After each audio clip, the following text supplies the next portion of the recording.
Everyone, आप सभी का लीगल ऑनेस्ट चैनल में स्वागत है। दोस्तों, इस वीडियो में बात करेंगे एलएलबी थर्ड सेमेस्टर का जो हमें प्रैक्टिकल फाइल बनाना होता है प्रोफेशनल एथिक्स का। उसके सारे क्वेश्चन आंसर्स जो हमारे फाइल में दिए गए हैं, मतलब जो हमें करने होते हैं टॉपिक्सों को, उन सभी टॉपिक्स को मैंने कवर किया है। उन सभी के answer one by one mention किए हैं। दोस्तों, इस वीडियो से आप आइडिया लगा सकते हैं कि आपको ये प्रैक्टिकल फाइल किस प्रकार से बनानी है। आपको पूरी कॉपी नहीं करनी है, आप इनसे सिर्फ आइडिया ले सकते हैं और आप कोशिश कीजिएगा कि आप अपने लैंग्वेज में लिखें। ठीक है, तो चलिए मैं आपको इसमें समझाऊंगा नहीं, सिर्फ स्क्रॉल डाउन करके आपको वन बाय वन बस दिखाता जाऊंगा कि मैंने किस तरीके से ये फ़ाइल तैयार की है। इससे आप एक आइडिया लेके आप अपना फ़ाइल बना सकते हैं। जितने भी टॉपिक्स इसके अंदर लिखे गए हैं, इन सभी टॉपिक्स को कवर किया गया है। तो वन बाय वन मैं आपको दिखाता हूं। और दोस्तों, इस चैनल से आप जुड़ जाइए क्योंकि आने वाले 1 महीने के अंदर आप सभी का एग्ज़ाम है। तो सारे सब्जेक्ट जो थर्ड सेमेस्टर के, जो हमारे एलएलबी थर्ड सेमेस्टर के जो टॉपिक्स जितने भी हैं, उन सभी को कवर किया जाएगा और सभी के नोट्स आप लोगों को उपलब्ध कराया जाएगा। तो चलिए शुरू करते हैं। देखिए इसमें क्या क्या कवर किया गया है। पहला है अधिवक्ता का प्रवेश और नामांकन। चलिए मैं पढ़ता नहीं हूँ, आप देख लीजिए क्योंकि वीडियो इससे लंबी हो जाएगी। देखिए मैं आपको स्क्रॉल डाउन कर रहा हूँ, आप देखते जाइए किन किन टॉपिक्सों को इसमें कवर किया गया है। इन सारे टॉपिक्स को कवर किया गया है। लगभग ये 50 से 55 पेज तक मैंने ये सारे लिखे हैं। देखिए पहला जो टॉपिक है वो है अधिवक्ता का प्रवेश व नामांकन। तो इनमें आपको किस तरीके से लिखना है, किन किन बातों को आप लिख सकते हैं, आप यहाँ से आइडिया ले सकते हैं। मैं फिर से कह रहा हूँ, कॉपी मत कीजिएगा, आप आइडिया लेके लिख सकते हैं अपनी लैंग्वेज में। देखिए पहले हमने थोड़ा सा बता दिया, इसकी परिचय दे दी इनके बारे में, अधिवक्ता के बारे में। फिर इस तरीके से आपको डिटेल्स बताना है कि क्या क्या नियम होते हैं।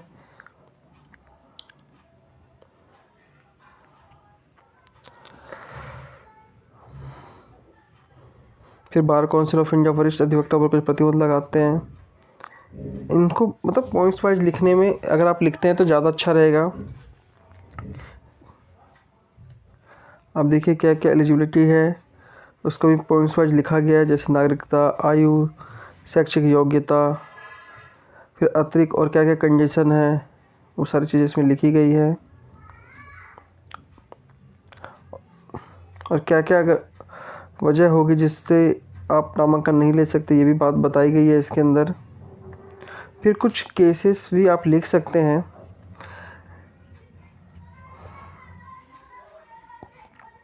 अब अधिवक्ता के अधिकार व कर्तव्य क्या क्या होते हैं, उनको भी इसमें कवर किया गया है।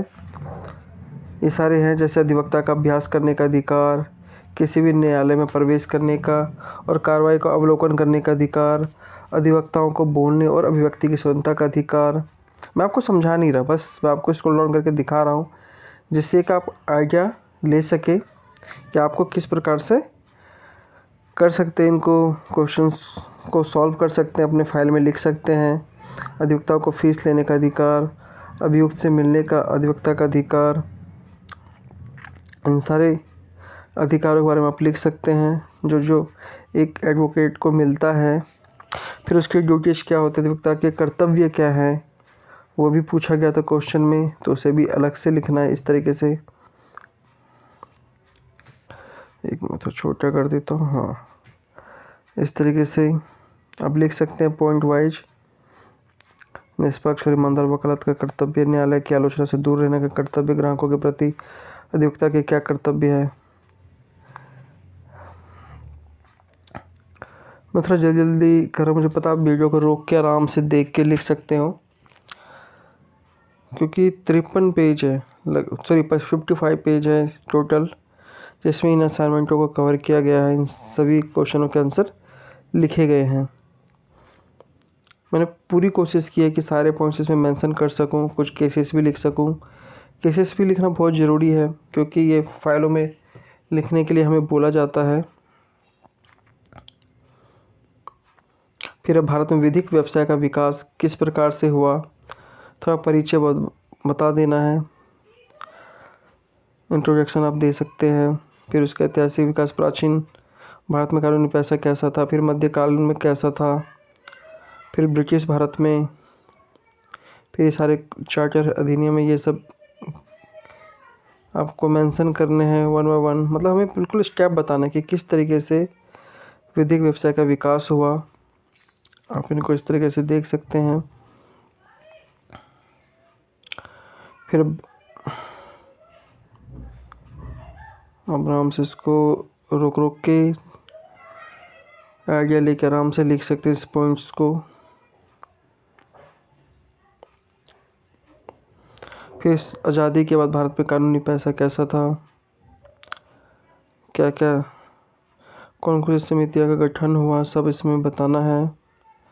सॉरी फ़ोन आ रहा है, एक मिनट में इसको फ्लाइट मोड पे डाल देता हूँ, नहीं तो बार बार फ़ोन आता रहेगा।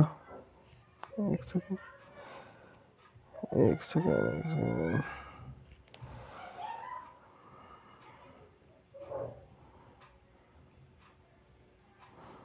सॉरी दोस्तों। अब ये सारे पॉइंट्स आपको कवर करने हैं। प्रभाव और संशोधन, प्रभावशाली केस, मतलब कुछ केसेस वगैरह भी आपको मेंशन करने हैं। आप कोशिश कीजिएगा कि केसेस ज़रूर लिखें। फिर चौथा टॉपिक है भारतीय विधिक परिषद का गठन एवं उनके कार्य क्या है। ये भी असाइनमेंट में दिया गया था, तो उसको भी मतलब बीसीआई के बारे में बताना है, बार काउंसिल ऑफ इंडिया के बारे में। पहले तो बता दो ये होता क्या है, इसके बारे में आप बता दो सही से। फिर इसकी संरचना, कैसे इसका गठन होता है, ठीक है। फिर इसके कार्य क्या हैं, जैसे व्यावसायिक आचरण के मानक, अनुशासन प्रक्रिया, अधिवक्ताओं के अधिकार और हित, कानून सुधार, ये सारे टॉपिक लिखने। फिर कानूनी शिक्षा भी देना, योग्यता को मान्यता देना, सेमिनार और प्रकाशन, ये सब बीसीआई के कार्य हैं। फिर कानूनी सहायता, निधि का प्रबंधन, सदस्यों का चुनाव। अब उससे रिलेटेड फिर केस लॉज क्या क्या वो बताना।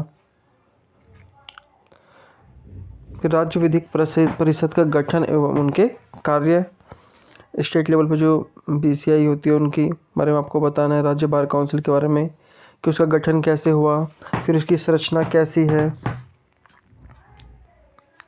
फिर ज़्यादा मैंने तेज कर दिया, राम राम साहब देखिए। फिर राज्य बार काउंसिल के कार्य क्या क्या हैं वो आपको बताने हैं। फिर विधिक परिषदों की विभिन्न समितियों के गठन एवं कार्य,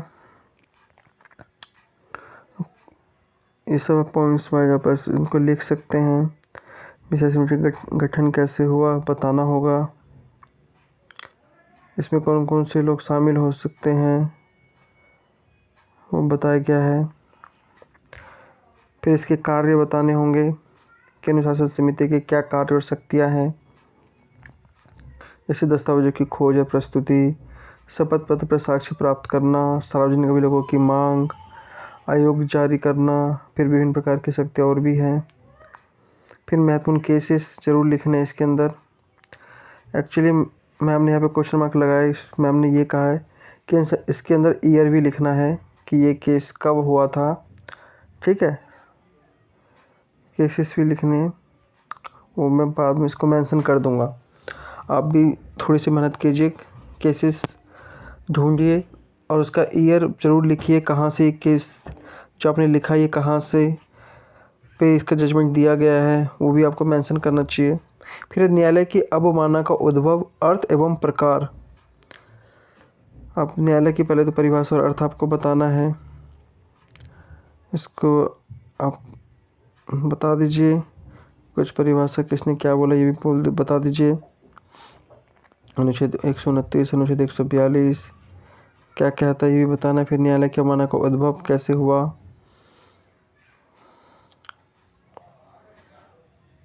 अगर आपको लगता है कि मैं तेज़ स्क्रॉल डाउन कर रहा हूँ तो इसको आप रोक के आराम से देख सकते हैं। फिर इसका भारत में अवमानना कानून का इतिहास कैसा रहा।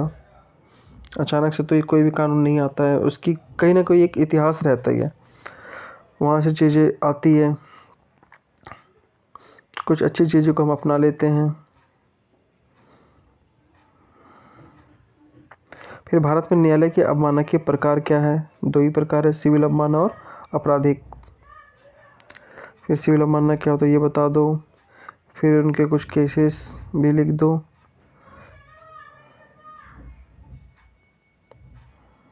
फिर आपराधिक अवमानना,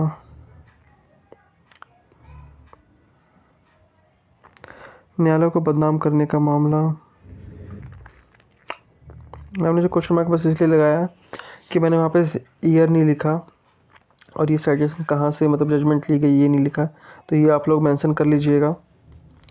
अधिवक्ताओं के द्वारा होने वाले न्यायालय अवमानना, अधिवक्ता कैसे न्यायालय की अवमानना करते हैं वो बताना है। तो पहले तो अर्थ ही बता दो होता क्या है, फिर उसके प्रकार, क्योंकि कोई भी क्वेश्चन का आंसर लिखने के लिए चीज़ बतानी होती है, क्योंकि डायरेक्ट आप जो पूछा वो नहीं बता सकते, थोड़ी उनके बारे में विस्तार से थोड़ा हमें बताना चाहिए। फिर अधिवक्ताओं के द्वारा न्यायालय की अवमानना हम बता रहे हैं। अब इनको देख लीजिए मैंने किस प्रकार से लिखा है, इससे आपको थोड़ा आइडिया मिल जाएगा। फिर कुछ केसेस मैंने लिखी है। फिर अगला टॉपिक है न्यायाधीशों, मजिस्ट्रेटों या न्यायिक रूप से कार्य करने वाले अन्य व्यक्तियों द्वारा अवमानना, क्योंकि ये भी क्वेश्चन असाइनमेंट में दिया गया था। अब इनको आराम से देख लीजिए। फिर कुछ केसेस लिख दीजिए। फिर राज्य व निगमित संस्थाओं द्वारा न्यायालय की अवमानना,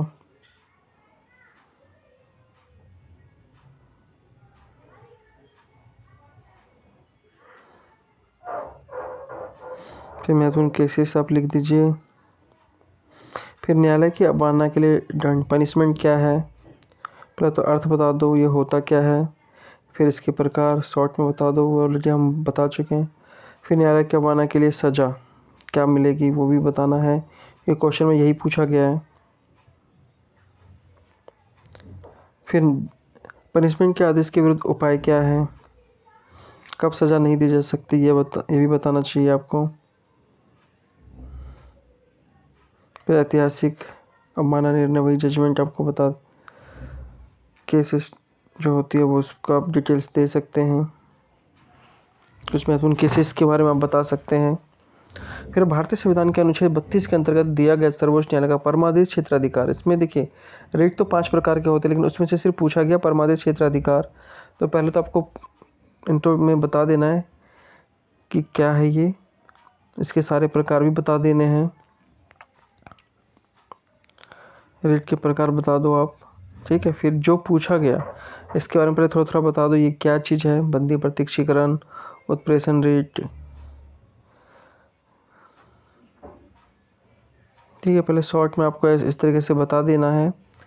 फिर पूछा जिसके बारे में गया उसको फिर एक्सप्लेन करना है आपको, परमादेश क्षेत्राधिकार के बारे में पूछा तो इसको एक्सप्लेन कर दो सही से, इसकी क्या क्या कंडीशन है, परमादेश जारी करने की शर्तें क्या है, फिर इसकी क्या लिमिटेशन है, फिर क्या क्या महत्वपूर्ण केसेस है इससे रिलेटेड।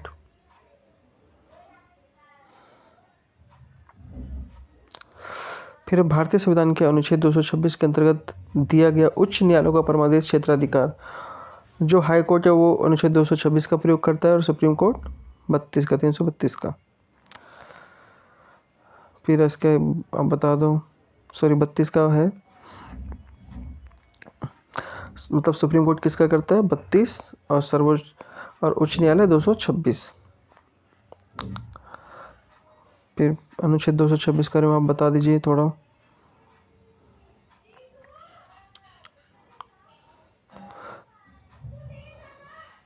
आप बस इस वीडियो से थोड़ा आइडिया ले सकते हैं कि आपको किस प्रकार से लिखना है, ठीक है दोस्तों।